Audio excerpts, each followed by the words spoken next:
Hello, welcome in everybody. I thought I hit that doorbell thing just to mess with you guys. But anyways, welcome in everybody. Joe Quills here with you on this Tuesday night, another edition of the Joe Quill Show, which turned into a rainy night here in Philly.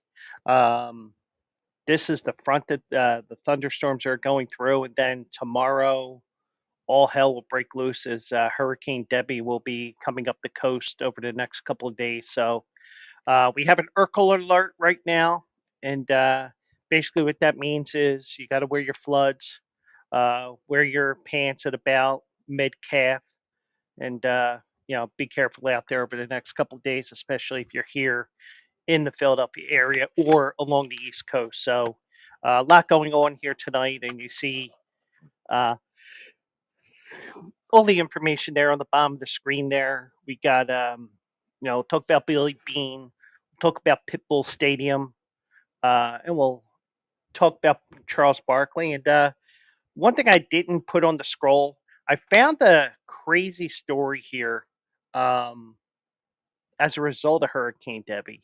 So I thought I would share that with you as well. So, yeah, so it is the stupid shit I saw segment. Just crazy stuff that you see from time to time. So, um, so it's Tuesday night. I'm off tomorrow. Apparently, I decided to pick the wrong day to have off because it's going to rain all day. And it's probably going to rain all day Thursday and all day Friday too. So those on the East Coast, you might have to get on Noah's Ark. Please line up 2 by 2. Also, if you're in Finland, honor Jimmy Buffett. You know, fins to the left, fins to the right.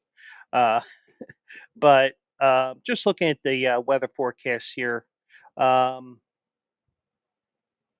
yeah, I mean, weather's not good anywhere along the East Coast this week. Uh, so it'll be interesting to see what happens. Um, Rain's going to get heavier. And it's going to be raining mostly all night, all day tomorrow. You know, just one of those days just to stay in and do absolutely nothing. Um, be a day for me to relax, catch up on things, and you know, have some me time. No, not that kind of me time.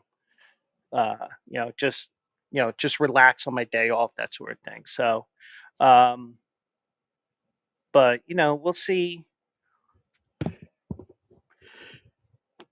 what happens with that storm. Um, and I don't know. I'm just, oops, I forgot I had the Discord on underneath. Um, Let me get rid of that only because that's going to drive me nuts. Also, um, I'm up in the air with what I'm going to be doing on Saturday for the also eligible episode. Um, Originally, my plan was to do races from Colonial Downs because they have Arlington Million Day. And unfortunately, because of Hurricane Debbie, Tropical Storm Debbie, whatever you want to call it today, I think it's a tropical storm.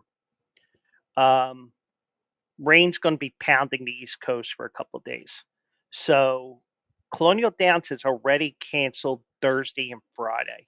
And they announced by 5 o'clock tomorrow they'll decide what they're going to do about Saturday. I think they cancel Saturday too. The problem is, I was starting to think, maybe I go with Saratoga on Saturday.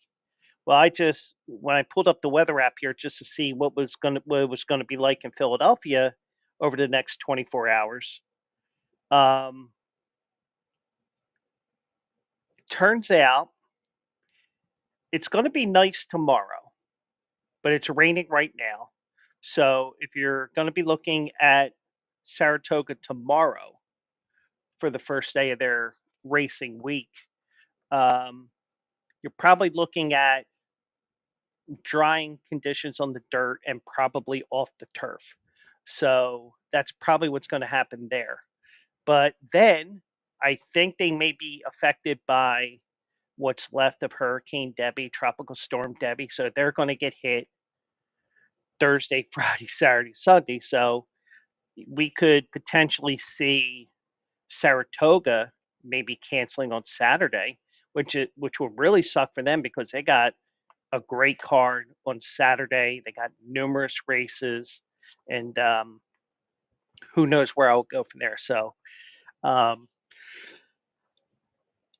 so I'm probably gonna play it by ear and go from there because it's a tough I mean it's tough that we have these rains, but we do need it here in the East Coast. A lot of the area is under drought conditions, not necessarily drought restrictions, but it has been dry here, even though it has been raining a little bit more over the last however long. So, but last couple of weeks it's starting to get rainier here, especially in Philly. So, and also I am detoxing tonight from that stream last night where I had to wear the um, Yankee shirt to pay off that bet.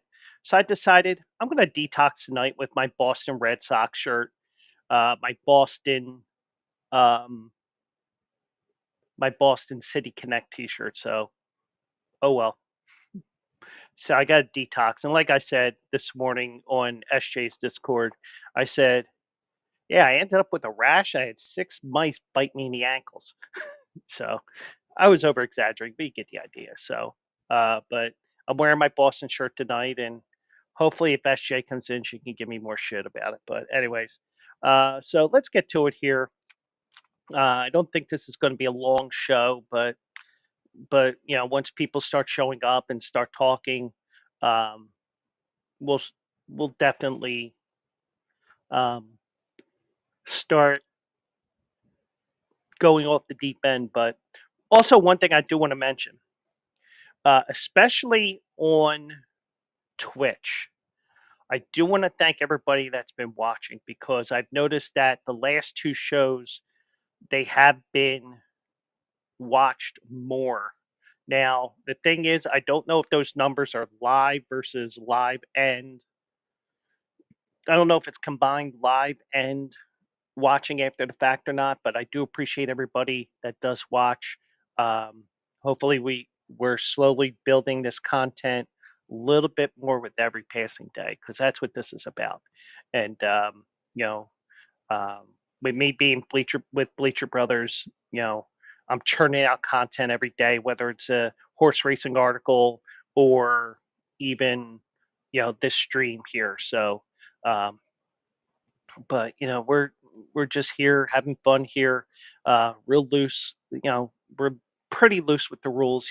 Just don't be an ass. That's all. Once you cross that line, you're gone, and that's why I have a couple of great mods here, so that they can, I could just go and away they go.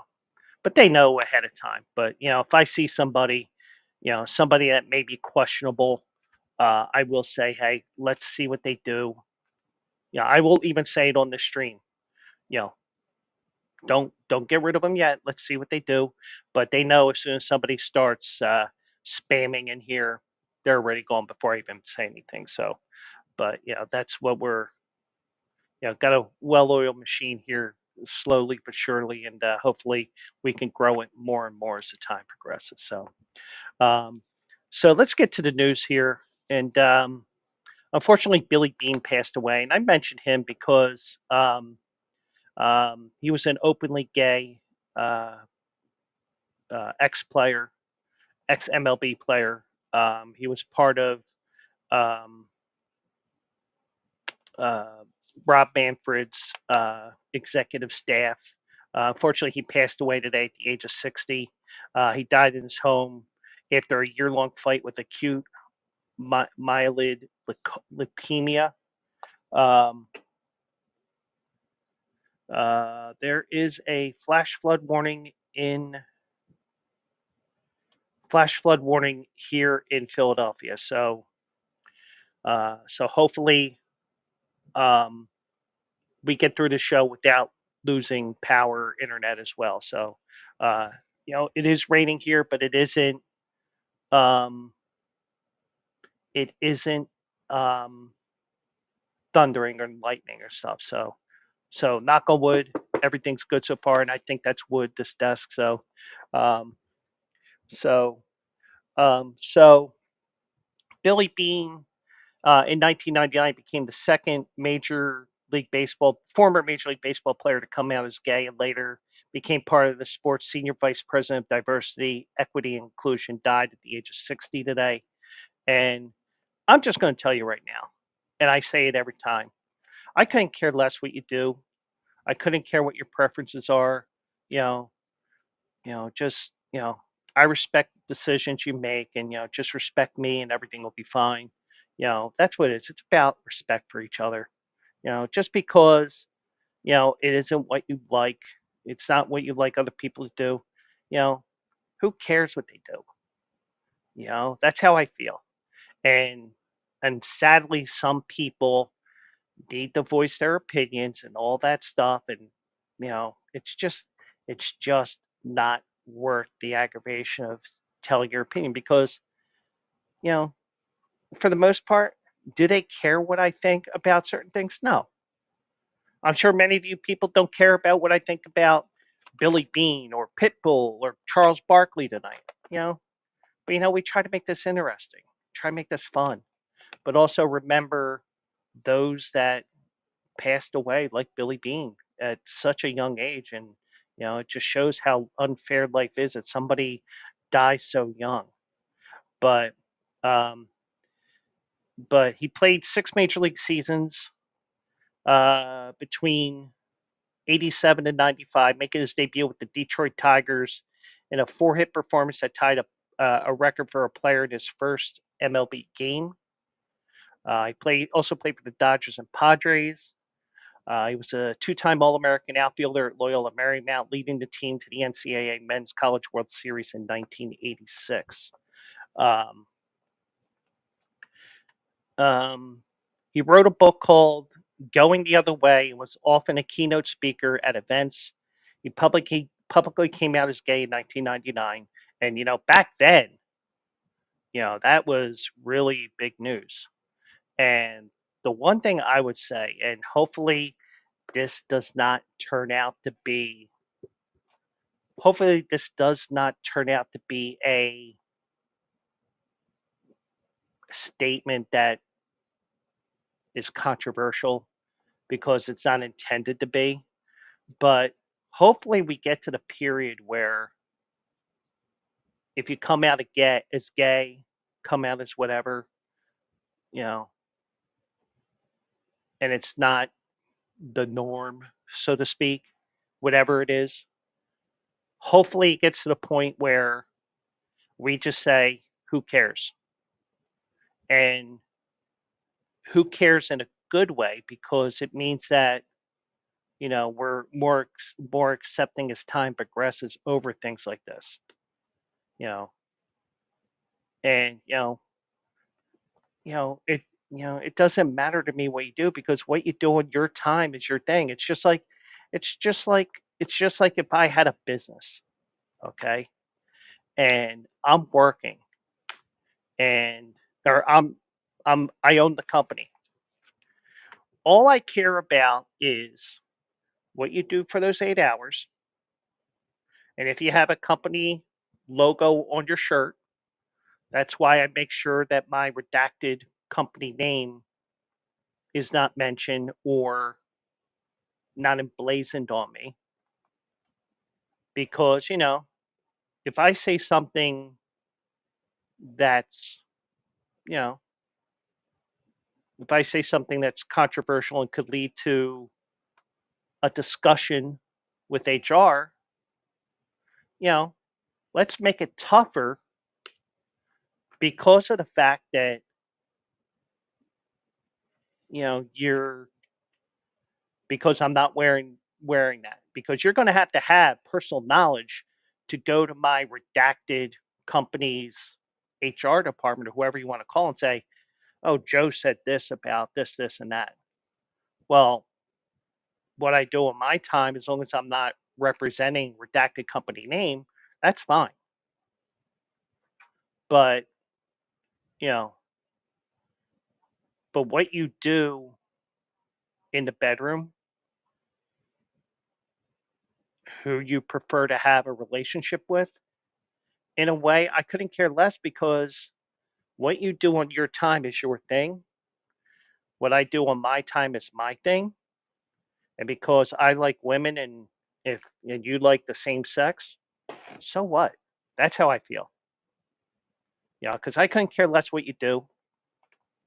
And if somebody were to say something that was derogatory, I'd just be like, you know, who cares what they do? Are they producing with their job? Yes. Okay, who cares? Now, if they're wearing the company logo, if they're wearing the company logo, and I use this example all the time. Back when the riots in Charlottesville happened, my company sent an email out that they were investigating a video that was seen because it looked like a couple of people had a logo of the redacted company name on their clothing. Now, with a riot like that and wearing a logo like that on your shirt like that, you know, you're you're you're making redacted company name look bad. So you can't just say, well, I don't, you know, because, every company has some sort of a business code of conduct.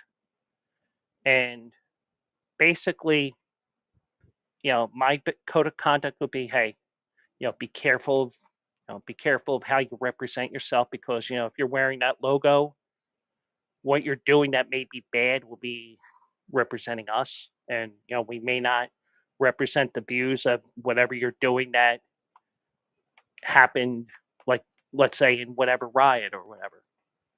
But, you do have expectations for your employers or your employees. But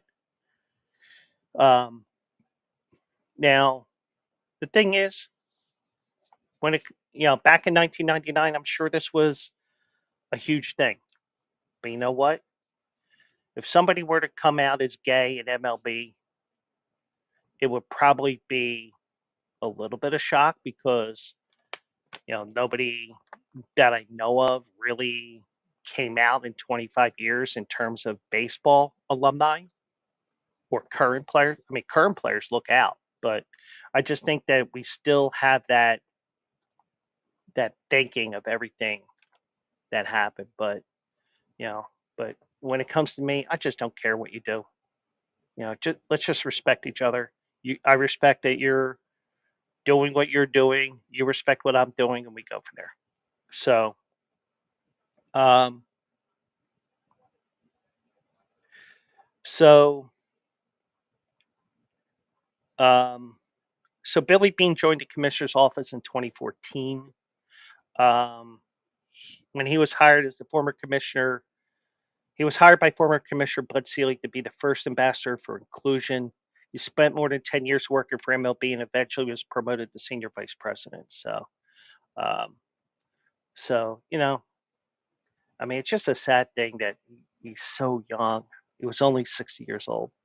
Um, he worked at MLB clubs to advance equality for all players, coaches, managers, umpires, employees, and stakeholders throughout baseball to ensure an equitable, inclusive, and supportive workplace for everyone. Um, Rob Manfred said in a statement, "Our hearts are broken today as we mourn our dear friend and colleague Billy Bean, one of the kindest and most respected individuals I've ever seen. Billy was a friend to countless people across our game, and he made a difference through his constant dedication to others." And Because he was in that. I think he was part of the MLB Diversity Summit that I went to a few years ago. Um, when I went there with one of my Drexel Sports Management friends. We went out to Phoenix. It was 2 days at Chase Field, and then we did other things for a couple days after that. Um, but I think he was there. I think he did speak at that thing. But I mean, it's such a long time ago that we were at that. You know, I mean, I remember watching the Hank Aaron video at the end of the 2 days, and we were doing all different things. So what they did, you know, I mean, I'm sure he spoke, and it's sad that he's gone at such a young age, and you know, I mean, anybody at a young age, you know, 60 years old is young. I mean, probably a century ago, 2 centuries ago, 60 was ancient, but 60 is way too young, and you know, sad to see him pass away at such a young age. So, uh, rest in peace, Billy Bean, passing away at the age of 60 today. So, um, truthfully, I don't have a good way to segue to this next story, but um, I saw this morning, and I kind of saw it on the Levitard show today, Dan Levitard, and um, I only say that because Levitard is based out of Miami, and Pitbull is Mister 305. At least he calls himself that. Um, International recording artist Pitbull has purchased the naming rights to Florida International's football stadium. It was announced on Thursday or Tuesday. I don't even know what day of the week it is. Um, the FIU Board of Trustees, Florida International University, that is, voted Tuesday to approve a 5-year deal to give the name Pitbull Stadium to what's currently known as FIU Stadium. And I believe that this has been through a couple different names. I think they tried to sell the naming rights to a prison telephone service or something. I mean, they had all different things here, but you know, it's a great opportunity for FIU being a small Division One school, an FBS school as well, that they can get somebody who's paying for these rights. $1.2 million a year it is. Yeah, 1.2 million a year for 5 years, and he's got the right to um, extend it another 5. So, um, so it'd be interesting. Could this be a new trend in college sports where a famous celebrity of some sort says, "Okay, I will give you X amount of $1 million for X amount of years, and we will, you know, name the arena or stadium after me, or whatever you want to do." And also with NIL now, you got all kinds of things with that too. So, but um, so you will pay the school 1.2 million for 5 years. Um, the rapper, singer, and businessman, whose real name is Armando Christian Perez, uh, attended Miami Coral Park High School. Pitbull said, "For me, what it boils down to, Miami is always known for being underdogs, no matter what we do and what level we take it to. Being underdogs is what I always felt about FIU, fighting, clawing their way just to be seen, to be recognized, whether from education, business, and through sports." Um, so when this idea came about, it came about just like a Miami-Dade County 305 idea would come about. Nobody would believe it. All we had to do was just say, in Miami, take it to the house. Now, one question that I have is, what other athlete, or not athlete, what other celebrity could buy into an athletics department, especially in this time of NIL? And there is NIL mentioned in this article here in a second. Um, Maybe John Bon Jovi with, I don't know, one of the smaller New Jersey schools. Um, you know, Kevin Bacon with one of the schools in Philadelphia, since Kevin Bacon's from Philly, let's say. Uh, you know, things like that.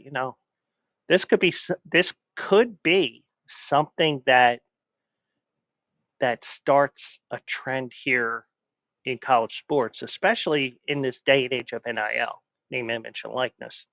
Um, so this is going to be the first college athletics building named after a musician. Um, Pitbull said, "What we're doing here is groundbreaking. We're making history. This history is in the making. You're going to see that every other university is going to want to do the same thing." Yeah, I agree with that. Um, but the difference is we don't do this for propaganda. We do it from the heart. We do it because it's meaningful. We do it because I'm from the crib. I'm 305. I'm from the bottom. This is my backyard. So he has a point there. Now, you know, I know that Bleacher Brothers is associated with their arch rival FAU, Florida Atlantic, and you know maybe FAU can find somebody. And I'm sure there's a couple of celebrities that probably went to FAU. If we really looked it up, I'm not going to, but I'm sure they had something. Uh, and Helv says it's funny that FIU is called the Panthers. Yeah, yeah. I mean, I'm surprised they didn't call them. They haven't also changed their name to the Pitbulls, but but there's other ways that they're doing things here. Um, and and like I said here, Pitbull has the right to renew the agreement for 5 additional years. I think he's going to do that. I mean, I wouldn't be surprised if that happens because with NIL and everything else, he's going to help that school a lot. Um, Pitbull's going to create an anthem for FIU. I guess something, you know, some sort of a fight song that they'll have beyond their typical fight song that they have when you score touchdowns. Um, he'll post about the school on social media 12 times a year. I wouldn't be surprised if he does it 12 times a day if he really wanted to, if he really wants to back to school, which he will. Um, he has to appear at one athletics fundraising event per year throughout the term of the agreement. I think it's going to be a lot more than that. I think as long as he's not on tour, I think he's in on this all the way. Um, Now he gets to use the stadium for 10 days per year throughout the term of the deal, and the vodka company he owns will be the preferred brand distributed at the stadium. There's also the perks like 2 reserved suites for all home games. Now I know for a fact from uh, from Bleacher Brothers being associated with Florida Atlantic, even Florida Atlantic has a hard time drawing fans to their stadium. Um, but maybe there's like the homecoming game where he actually does a halftime show or post game show. Who knows? Because he'll have access to the stadium for 10 days, and maybe he does some sort of a college fundraiser concert or something. Who knows? But um, so, but that stadium only has a capacity of 20,000 people, so it is a small stadium. I mean, it's probably even small for the standards of uh, a group of five conference like they're in, because I believe they're in the Sun Belt Conference now. I forget. Hold on, let me.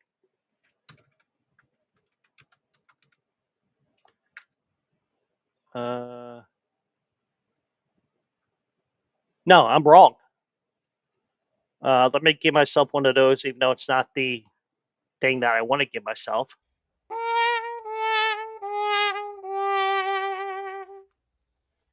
I said that they were in the Sun Belt. I am incorrect. Florida International, or FIU, is in Conference USA. So, um, and forgive me, I'm uh, do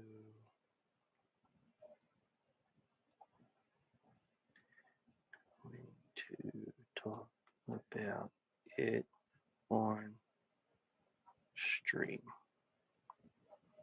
So, um, so they were in Conference USA. There is a school in the Philadelphia area, University of Delaware, in Newark, Delaware, about 40 miles south of Philly. They're going into Conference USA for the 25-26 academic year. So they got one more year at FBS, but they cannot get into the they cannot win the conference, the Coastal Athletic Association.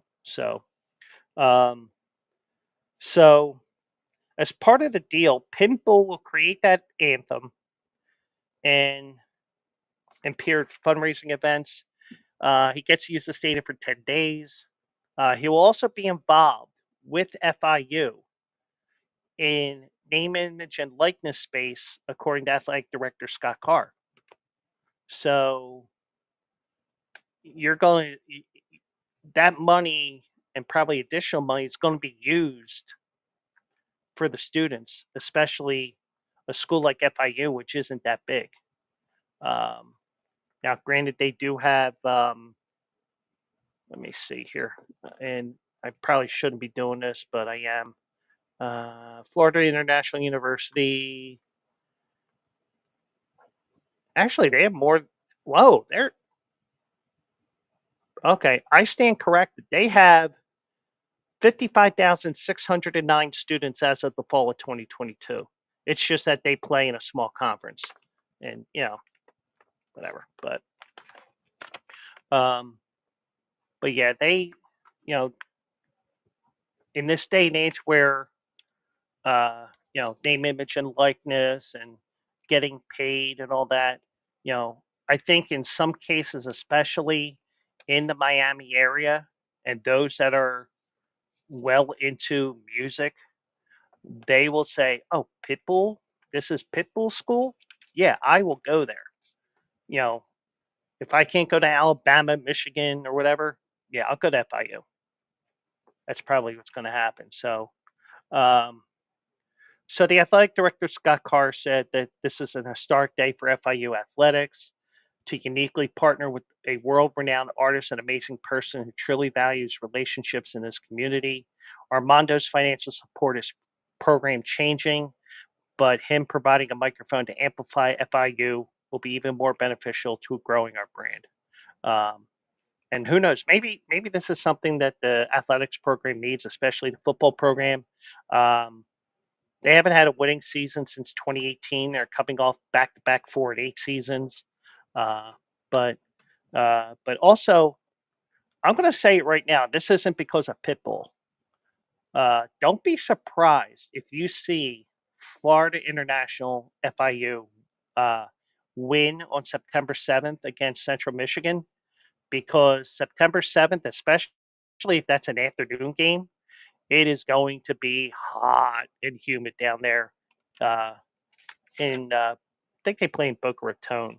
The team's in Boca Raton, but it is something that you know I see that this could be a trend here where these smaller programs these smaller programs can get the guys, you know, draw guys here because, oh, this is Pitbull school.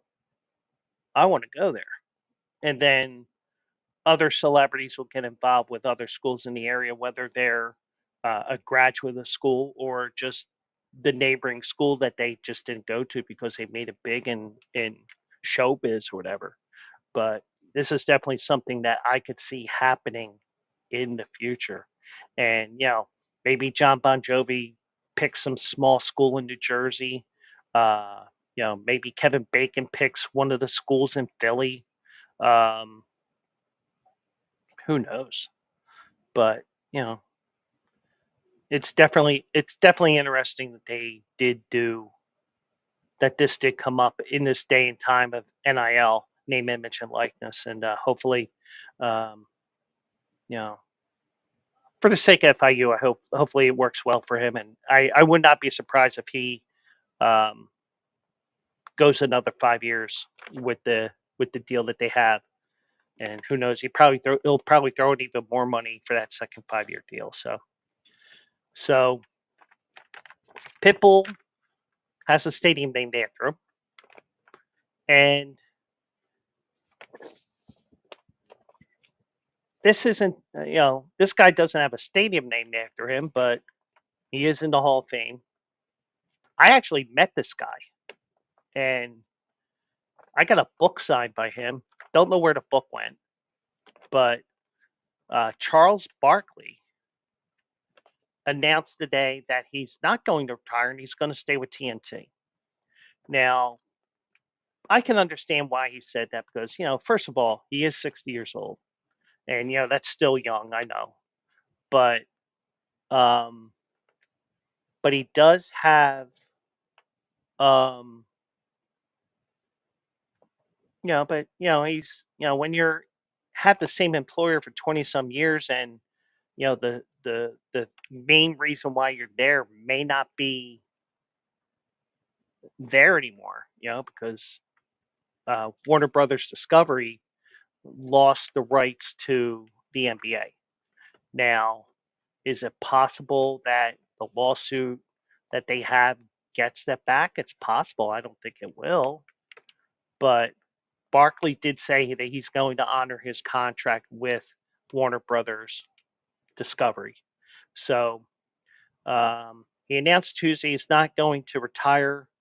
The announcement he made, uh, reversing the announcement he made in June. Um, the way that it looked, it might have been on the Dan Patrick show, but don't quote me on that. Um, but I'll see what it says here. He said at the time that the 24-25 season would be his last on television, no matter what eventually happened with the NBA media deal negotiations.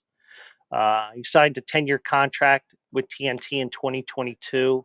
If you remember, Liv Goff was trying to woo him. Woo! No, not that woo. Uh, but they were trying to get him as an analyst and try to make their golf credible by having an announcer like him. Uh, the guy that used to be on NBC with the Irish Brogue, he went there, or Northern Ireland Brogue. He went there, and I can't think of his name. Not that it matters. He'll probably come to me like a half an hour from now and be like, it's kind of like two and two is squirrel, that sort of thing. But the parent company for TNT Sports, Warner Brothers Discovery, sued the NBA in New York State court after the league did not accept the company's matching offer for one of the packages in the new 11-year media rights deal, which begins with the 25-26 season. Barkley said today in a statement, "I love my TNT Sports family. My number one priority has been and always will be our people and keeping everyone together for as long as possible. Um, I'm looking forward to continuing to work with them both on the shows we currently have and new ones we develop together in the future." And there, I think that he can be used a lot, even if they don't have NBA anymore. And I will mention that in a second. But um, but Charles Barkley's a good dude. He got himself into trouble as an NBA player, but sometimes you just have to grow up a little bit and you realize what you did. Um, but um, I think I can understand his frustration with how things was going with TNT, and you know, if we don't, if we don't have NBA, what am I going to do? Plain and simple. That's what he was thinking, and rightfully so. Um, he said that this is the only place for me. I have to say, I've been impressed by the leadership team who is fighting hard and have been aggressive in adding new properties to TNT Sports, which I'm very excited about. I'm going to give my all as we keep fans entertained for years to come. Now, um, the one thing I will say about this, when they matched the deal with, I think the deal was with Amazon that they matched. Um, Amazon, obviously, you get everybody on Amazon Prime to watch and all that, and I'm sure that they'll have the games on Twitch as well. Um, but you know, one thing that you have to remember is Warner Brothers Warner Brothers Discovery has their stuff on the Max app, I believe, because it's all with Bleacher Report and everything like that. So you do have that happening as well. So it isn't like they're not going to stream the games on there. And trust me, I know that they stream games on there because last year, because the lag on my TV through the cable box, and yes, I still have cable, the box that I have, being that it's HD 4K, it processes a little longer because through the coax cable and everything else, it takes a while to get to the TV to show on the screen. And it's annoying to me because I have all my Philadelphia sports teams alerts.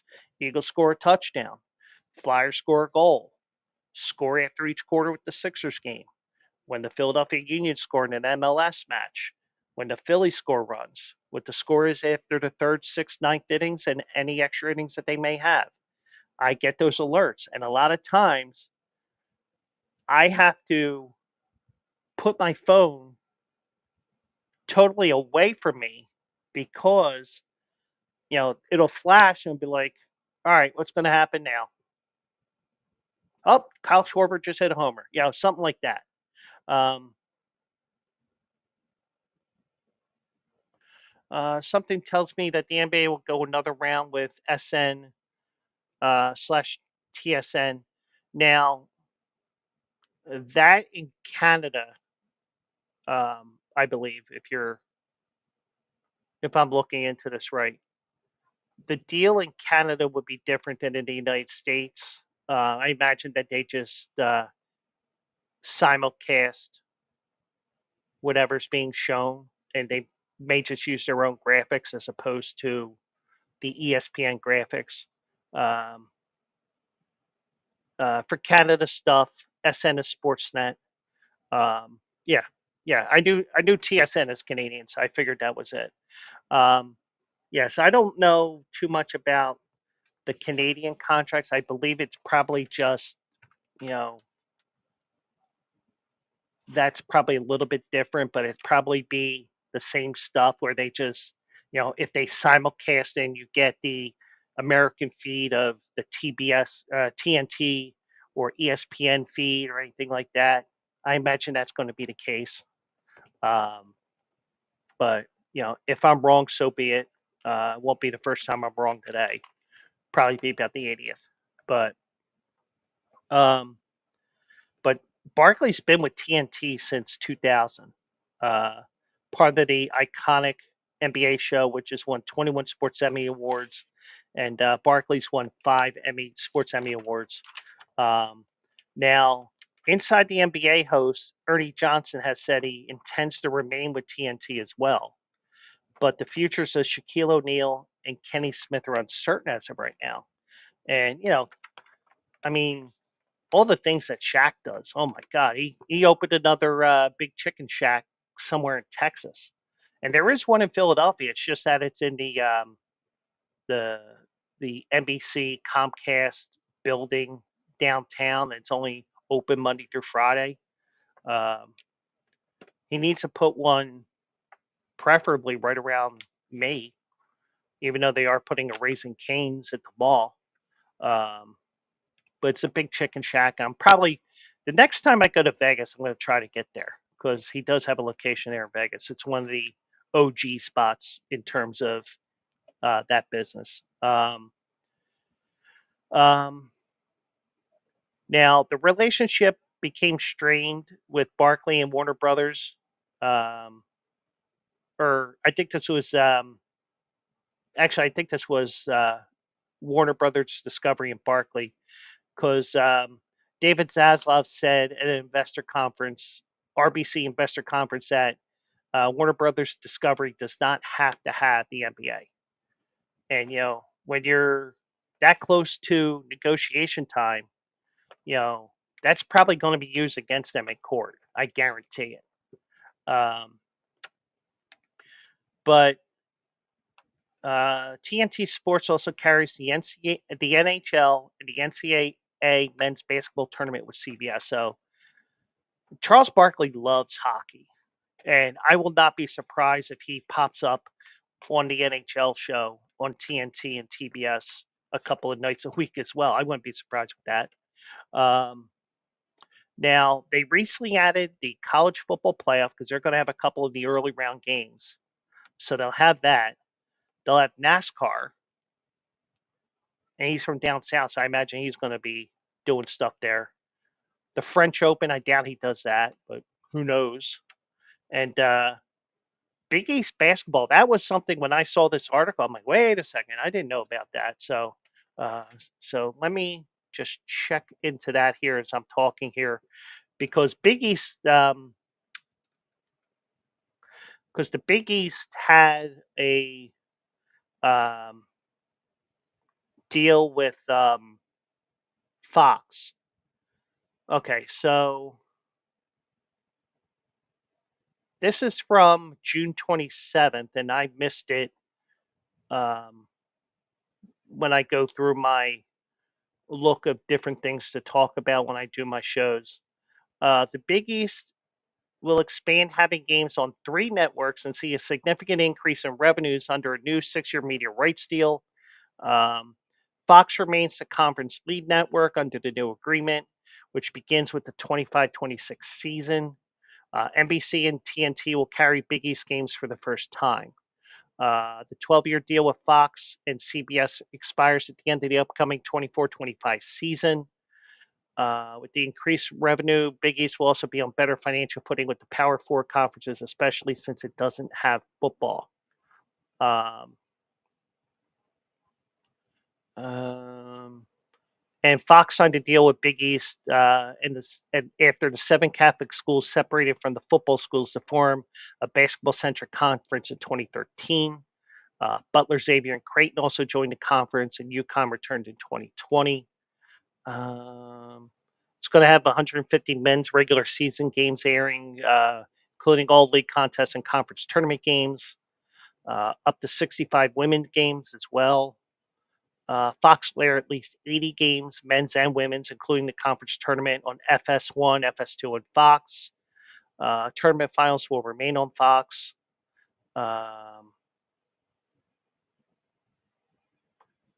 Peacock will have 25 regular season games and 5 tournament contests being streamed there.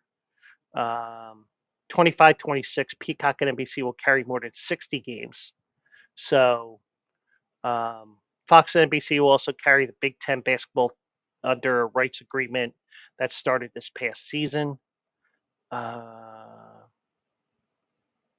TNT, which airs the tournament, will have at least 65 regular season games, 50 men, 15 women's across TNT, TBS, True TV, and Max.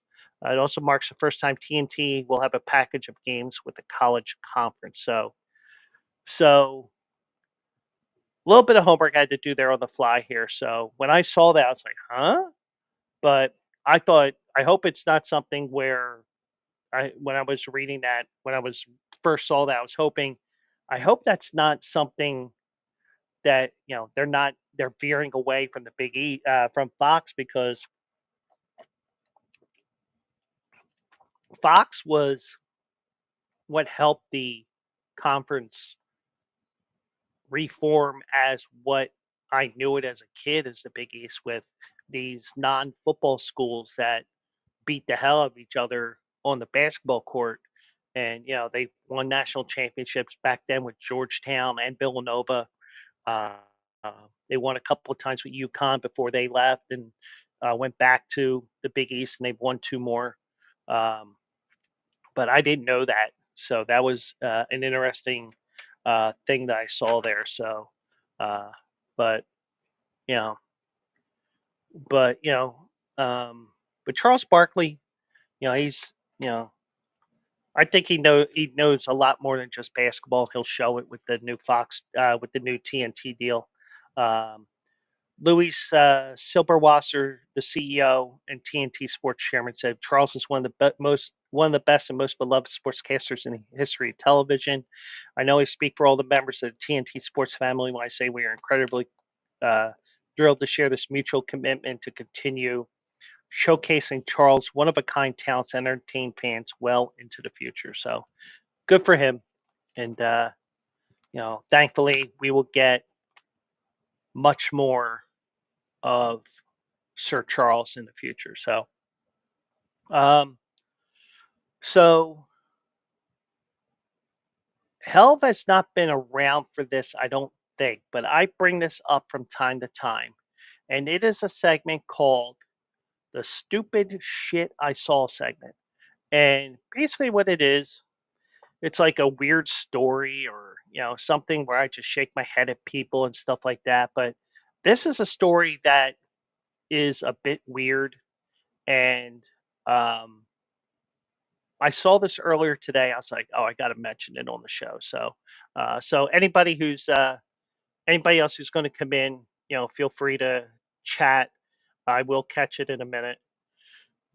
So, as you know, Hurricane Debbie made landfall in around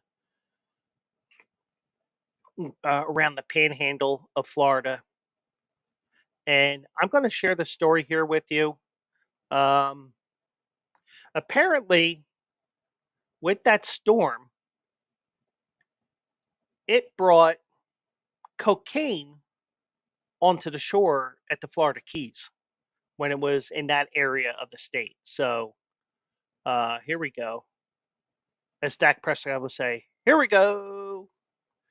Hurricane Debbie blows cocaine worth over $1 million onto the beach in Florida Keys, according to U.S. Border Patrol.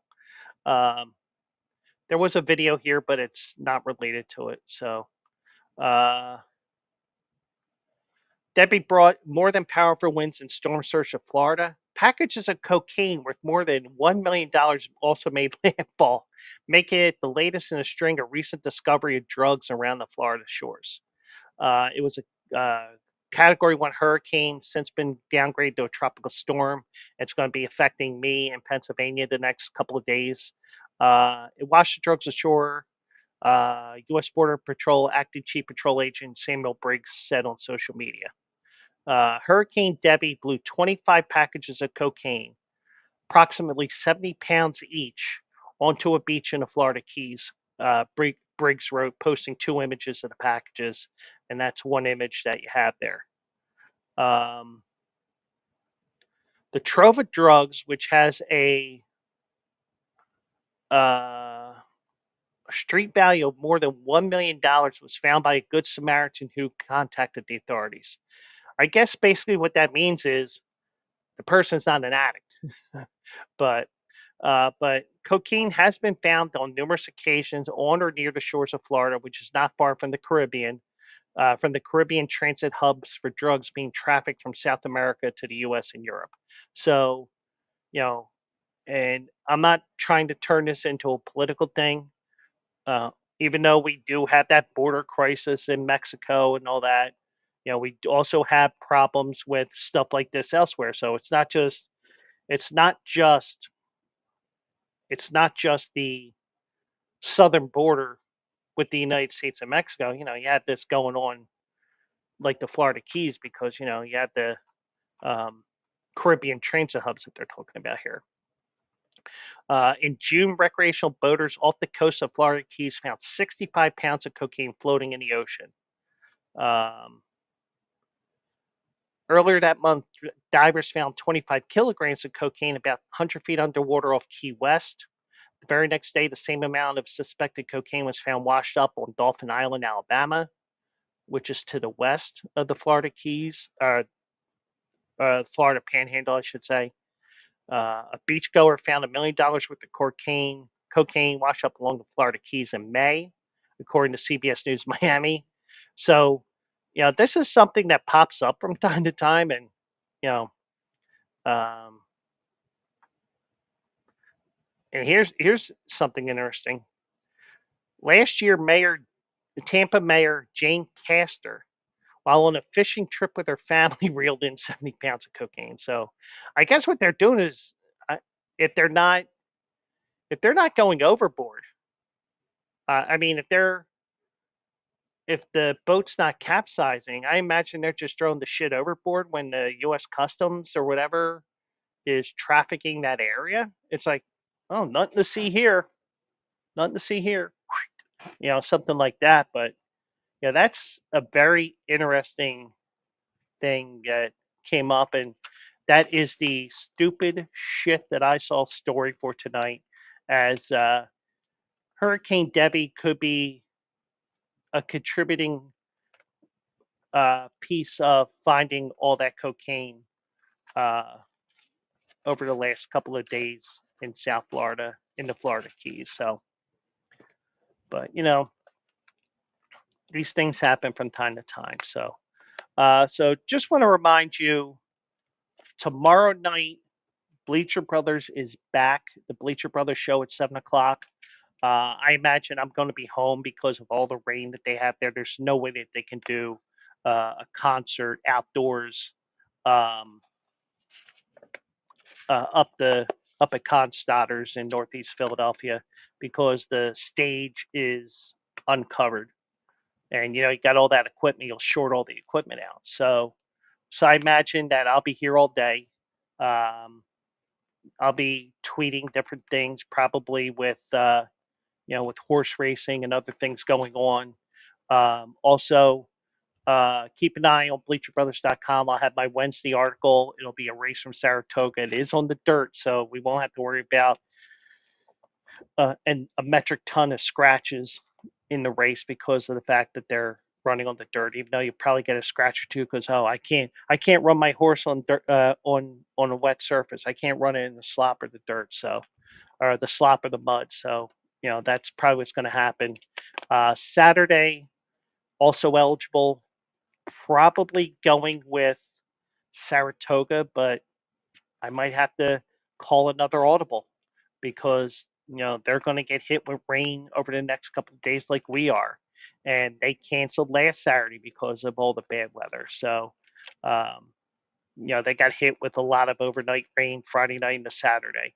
So, we'll play. I'm going to play it by ear. I'll have a decision by Thursday so that our head muckety muck AJ will, because I think he's going to finally be on the show this week. So he'll be on, and we will um, talk racing, but we don't know what yet. So I'll figure that out and we'll go from there. So, but that show, also eligible, is on the Bleacher Brothers Network.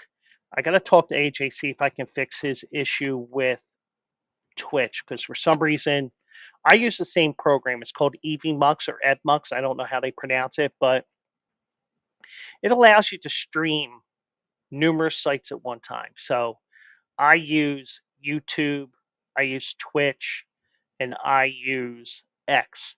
It's just that because I changed the profile picture, they won't allow me to use X until they give me my, they say I don't have premium. I do. So, quit fucking around, Elon. I know you don't want to be in California anymore because of all the progressive bullshit that goes on there. But, you do have all these different things going on, and you know, I'm hoping that I'm back on X on Thursday when I come back. Uh, Next week will be the same. If not, it'll definitely be next Monday. But we'll be here every Monday, Tuesday, and Thursday at 9 o'clock. And Saturday will Monday, Tuesday, and Thursday is on my channels.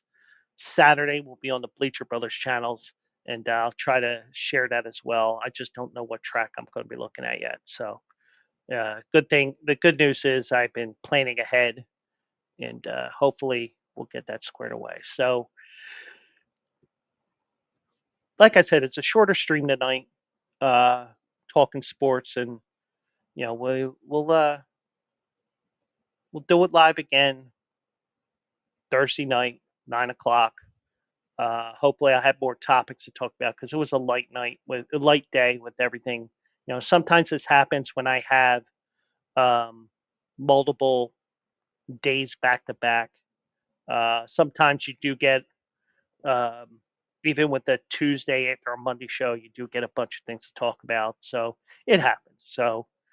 But I'm going to call it an early night tonight. I do want to thank everybody for watching. Health, thank you for joining me tonight. Thank you, everybody who's going to be watching after the fact. And follow me here as well on Twitch at Joe Quills. Follow me on YouTube at Joe Quills. Follow me on X at Joe Quills. And let's get those numbers up so I can get to affiliate. I could start doing some even crazier stuff with that. So I do appreciate everybody, and we'll do it live again Thursday night at 9 o'clock. Check out Bleacher Brothers show, and also uh, the race of the Assiniboia Downs is going to be coming up in about 15 minutes. Uh, Hopefully, I can pick a winner in that race tonight. So do want to thank everybody. Have a great night, and I will catch you tomorrow night or Thursday night for another edition of the Joe Quill Show. Good night, everybody.